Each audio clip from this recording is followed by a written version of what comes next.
마가복음 1장 29절에서 34절까지 제가 봉독해 드리겠습니다. 회당에서 나와 곧 야고보와 요한과 함께 시몬과 안드레의 집에 들어가시니 시몬의 장모가 열병으로 누워 있는지라. 사람들이 곧 그 여자에 대하여 예수께 여짜온대 나아가사 그 손을 잡아 일으키시니 열병이 떠나고 여자가 그들에게 수종드니라. 저물어 해질 때 모든 병자와 귀신 들린 자를 예수께 데려오니 온 동네가 그 문 앞에 모였더라. 예수께서 각종 병이 든 많은 사람을 고치시며 많은 귀신을 내쫓으시되 귀신이 자기를 알므로 그 말하는 것을 허락하지 아니하시니라. 아멘. 예수님께서 시몬과 안드레의 집에 가시는데요. 집에 가보니까 시몬의 장모가 열병으로 누워 있어요. 누가복음 4장 38절에서는 그 열병을 중한 열병이라고 그렇게 표현을 합니다. 굉장히 위중하고 위태로운 거죠. 그런데 참 이상한 것은 예수님께서 베드로의 집에 오셨는데 베드로가 예수님께 장모의 열병을 고쳐달라고 부탁한 게 아니라 다른 사람들이 예수님께 부탁했다는 거예요. 왜 그랬을까? 어쩌면 아직 예수님께서 어떤 분이신지 베드로가 정확하게 알지 못해서 그랬을 수도 있죠. 그러다 보니까 중한 열병이고 위태로운 열병인데 이걸 고칠 수 있겠나? 이런 생각을 하지 않았겠습니까? 그러다 보니까 예수님께 베드로가 부탁하지 못한 거죠. 오히려 다른 사람들이 시몬의 장모가 열병으로 누워 계신데 주님 이 병을 고치실 수 있을까요? 이런 부탁을 하지 않았겠습니까? 그런데 이런 모습이 우리에게서도 종종 발견됩니다. 어떤 분이 그런 말씀을 해요. 목사님, 사람은 안 변합니다. 왜 그런 이야기를 하겠어요? 오랫동안 애쓰고 노력해 봤는데 안 변하더라. 그래서 그런 낙심, 그런 절망을 그렇게 표현을 한 거예요. 남편을 변화시키려고 애썼는데 변하지 않고, 자식들을 변화시키려고 애썼는데 도무지 변하지 않고, 심지어 자기 자신조차도 변화되려고 노력했는데 잘 변하지 않는 그런 상황들을 경험하다 보니까 사람은 변하지 않나 보다, 이런 생각을 하는 거죠. 그렇게 생각하다 보면 하나님께도 잘 구하지 않게 됩니다. 왜? 사람은 안 변한다고 생각하니까. 나도 모르게 하나님께 기도하던 걸 중단하고 이건 안 되나 보다, 이런 생각을 하게 된단 말이죠. 다른 사람들은 오히려 기도하고 있는데, 다른 사람들은 내 남편을 위해서 또 내 자녀들의 변화를 위해서 기도하는데 정작 나 자신은 그런 기도를 못하고 있는 그런 경우들이 의외로 있어요. 그런데 여러분, 주님은요 모든 걸 하실 수 있는 분입니다. 마가복음 9장 23절에서 예수님께서 뭐라고 말씀하세요? 할 수 있거든이 무슨 말이냐? 믿는 자에게는 능히 하지 못할 일이 없느니라. 그리고 주님께서 그 귀신 들린 아들을 주님께서 고쳐주신단 말이죠. 하나님을 믿는 자에게는 모든 걸 할 수 있습니다. 주님이 하게 하세요. 주님이 고치시고 주님이 변화시키시고 주님이 역사하신단 말이죠. 우리 하나님께는 불가능한 일이 없습니다. 그래서 우리가 기도를 하는 것 아니겠습니까? 우리 하나님은 못 고칠 사람이 없고 우리 하나님은 변화시키지 못할 사람이 없거든요. 그래서 우리가 하나님 앞에 기도하는 겁니다. 베드로는 비록 주님이 이런 일을 하실 수 있을까 하고 생각했을지 모르지만 다른 사람들이 예수님께 요청해서 예수님이 시몬의 장모를 치료하십니다. 그런데 주님이 이 시몬의 장모를 치료하신 이 사건은 베드로에게서 큰 짐을 덜어주게 됩니다. 여러분 한번 생각해 보세요. 예수님께서 베드로를 제자로 부르셔서 베드로가 예수님을 따랐단 말이죠.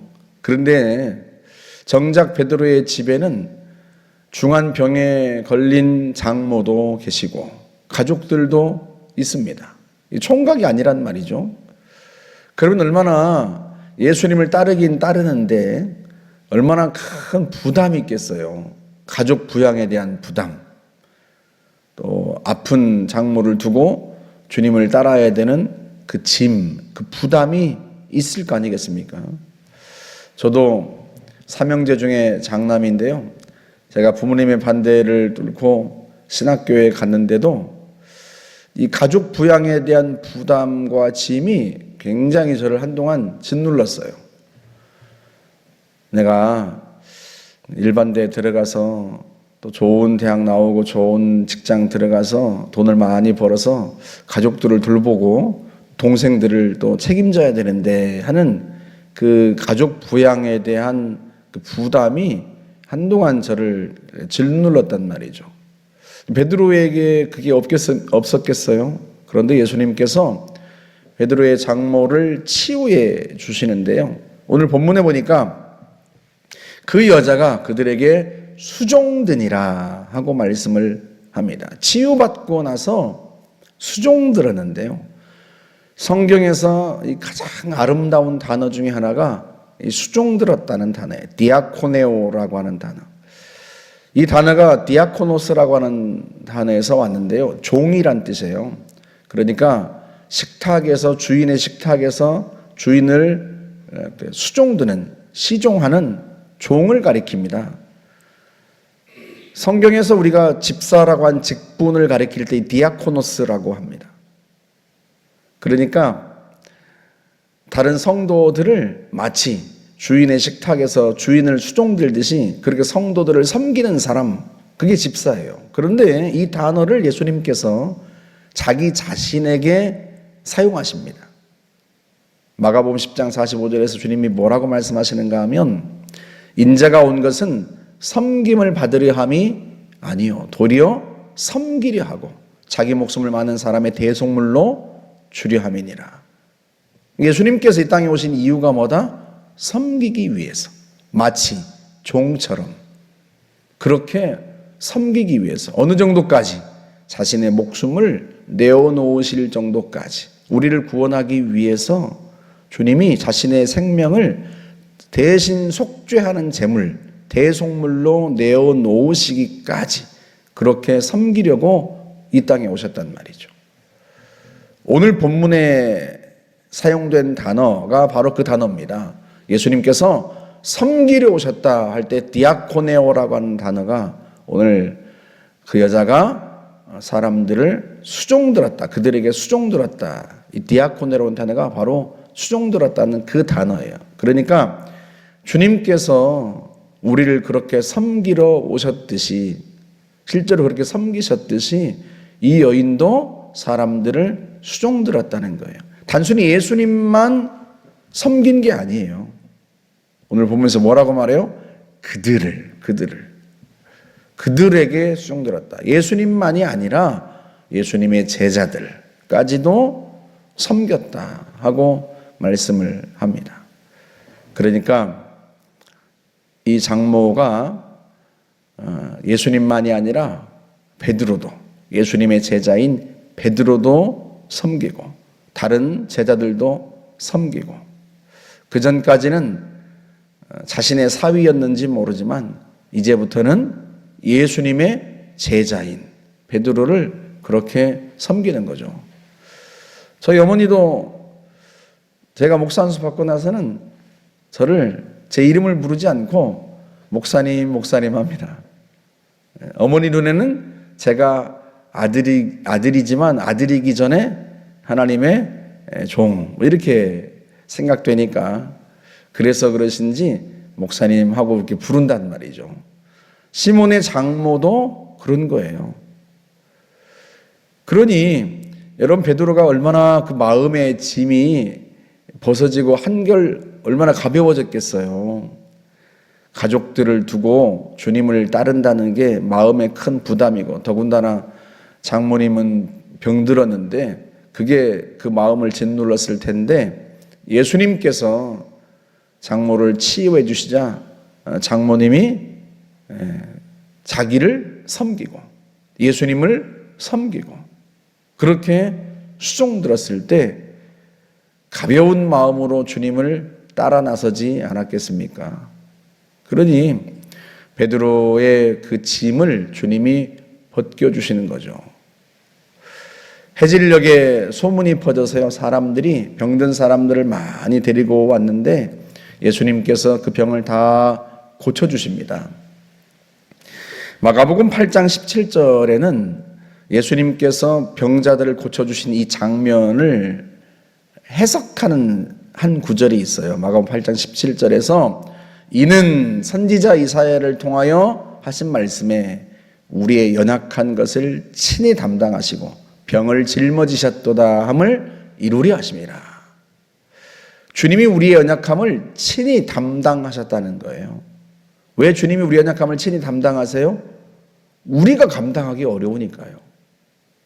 베드로가 병든 장모를 감당하기 어렵고 베드로가 자신의 제자직을 감당하기 어렵고 우리가 친히 하기 어려운 것, 우리가 누군가를 변화시키는 것 어렵고 불가능하다고 생각되고 그 모든 것, 우리가 연약해서 할 수 없는 그 모든 것들을 주님이 친히 담당하신 거죠. 얼마나 감사한 일입니까? 우리가 할 수 없는 것은요, 주님이 하세요. 우리가 변화시키지 못하는 것 주님이 변화시키시고요. 우리의 마음의 부담과 짐, 우리가 벗어낼 수 없는 건 주님이 벗겨주시고 주님이 담당하십니다. 우리가 하나님 앞에 나와서 기도하는 것도 그 이유 때문이에요.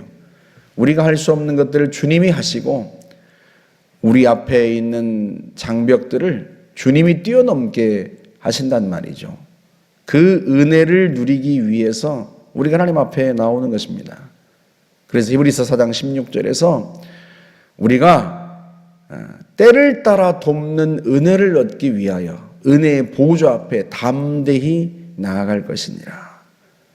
우리가 긍휼하심을 받고 때를 따라서 도우시는 그 은혜가 필요하기 때문에 우리가 은혜의 보좌 앞에 나아가서 하나님 앞에 구하는 거죠. 주님은 그 기도를 들으시고 응답하시고 우리에게 은혜를 베풀어 주십니다. 오늘도 주의 그 은혜가 우리 안에 충만하게 부어지기를 주님의 이름으로 축복합니다. 함께 기도하겠습니다. 좋으신 하나님 감사합니다. 우리가 할 수 없는 것, 우리가 감당할 수 없는 것 주님이 하시고 주님이 감당하게 하시고 주님이 역사하십니다. 그 주 앞에 엎드려 간구하오니 우리의 기도를 들으시고 응답하여 주옵시며 놀라우신 그 주의 은혜가 우리 안에 충만하게 부어지게 하옵소서. 감사드리며 예수님의 이름으로 기도하옵나이다. 아멘.